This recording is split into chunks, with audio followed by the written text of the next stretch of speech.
In the frozen hell of Stalingrad, January 1943, Soviet sniper Nikolai Volkov had his crosshairs fixed on a German medic carrying wounded soldiers through the rubble. His finger rested on the trigger, but something made him hesitate. The medic wore no weapon, only a red cross armband stained with blood and ash. For 3 days, Nikolai watched this same man risk his life again and again, pulling injured soldiers from both sides out of the killing zone. On the 4th day, Nikolai made a decision that would haunt him for half a century. He deliberately missed his shot, firing just close enough to warn the medic to take cover, then moved his position to make it appear another sniper was in the area. The German medic, Hans Weber, heard the bullet crack past his head and dove behind a collapsed wall, his heart pounding. He never knew that the shot was a gift, not a failure. As the Battle of Stalingrad raged on, both men survived, but they carried that moment with them like a secret wound that wouldn't heal. Nikolai was celebrated as a hero of the Soviet Union, credited with 147 confirmed kills, but he never told anyone about the one shot he intentionally missed. Hans returned to Germany, completed his medical studies after the war, and became a doctor in Munich, but he could never forget the sniper who had every reason to kill him but somehow didn't. For decades, both men lived with questions that had no answers. Nikolai immigrated to Canada in 1991 after the Soviet Union collapsed, settling in Vancouver where his daughter had moved years earlier.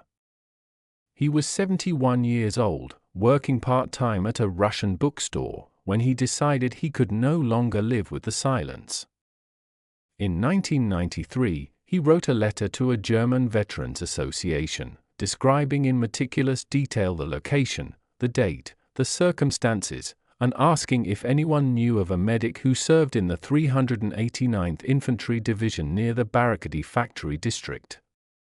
He included a sketch he had drawn from memory, showing the exact rubble formation, the angle of the collapsed building, even the specific Red Cross armband design he had seen through his scope 50 years earlier. The letter was published in the association's newsletter, and for 2 years, nothing happened. Nikolai had nearly given up hope when, in December 1995, he received a phone call from Germany. The voice on the other end, speaking through a translator, belonged to Hans Weber, now 76 years old. Hans had seen the newsletter at his doctor's office during a routine checkup. When he read the description, his hands began to shake so violently that the receptionist asked if he needed help. The details were too precise to be coincidence, the date, the location, even the sketch matched his memory of the day he thought he would die. They agreed to meet in Berlin in March 1996, arranged through the Veterans Association and funded partly by a German television documentary crew who had learned of the story. When Nikolai stepped off the plane at Tegel Airport, Hans was waiting in the arrival hall, leaning on a cane, wearing a brown wool coat. They recognized each other not from appearance but from something deeper, as if the 53 years between them had collapsed into nothing. Their first words were not in Russian or German but in the universal language of tears. Hans embraced Nikolai and whispered in broken Russian, "You gave me my life." Nikolai replied in equally broken German, "I had to. You were saving everyone." Over the next 3 days, they sat together in Hans's apartment in Munich, sharing stories, photographs, and the weight of memories that had shaped both their lives. Hans showed Nikolai pictures of his 3 children and 7 grandchildren, explaining that none of them would exist if that bullet had been 2 inches to the left. Nikolai shared how he had been ordered to shoot anyone in a German uniform without hesitation, how his commander had threatened to execute soldiers who showed mercy, how he had lived with the fear that his one act of humanity might have been a betrayal of his duty.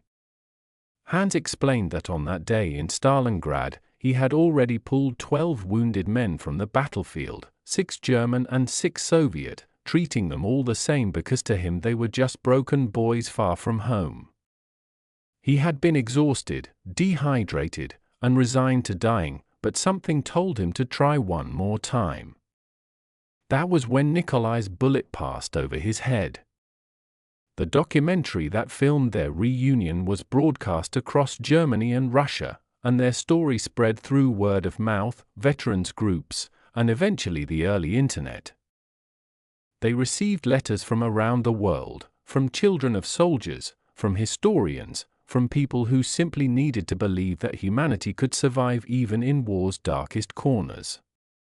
Nikolai and Hans spoke at schools, universities, and peace conferences together, always emphasizing the same message, that the enemy is only the enemy until you see them as human.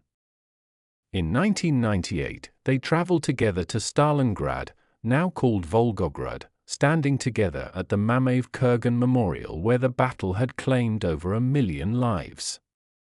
Hans placed flowers at the monument while Nikolai stood beside him, both men weeping for all the lives that were taken and the one life that was spared.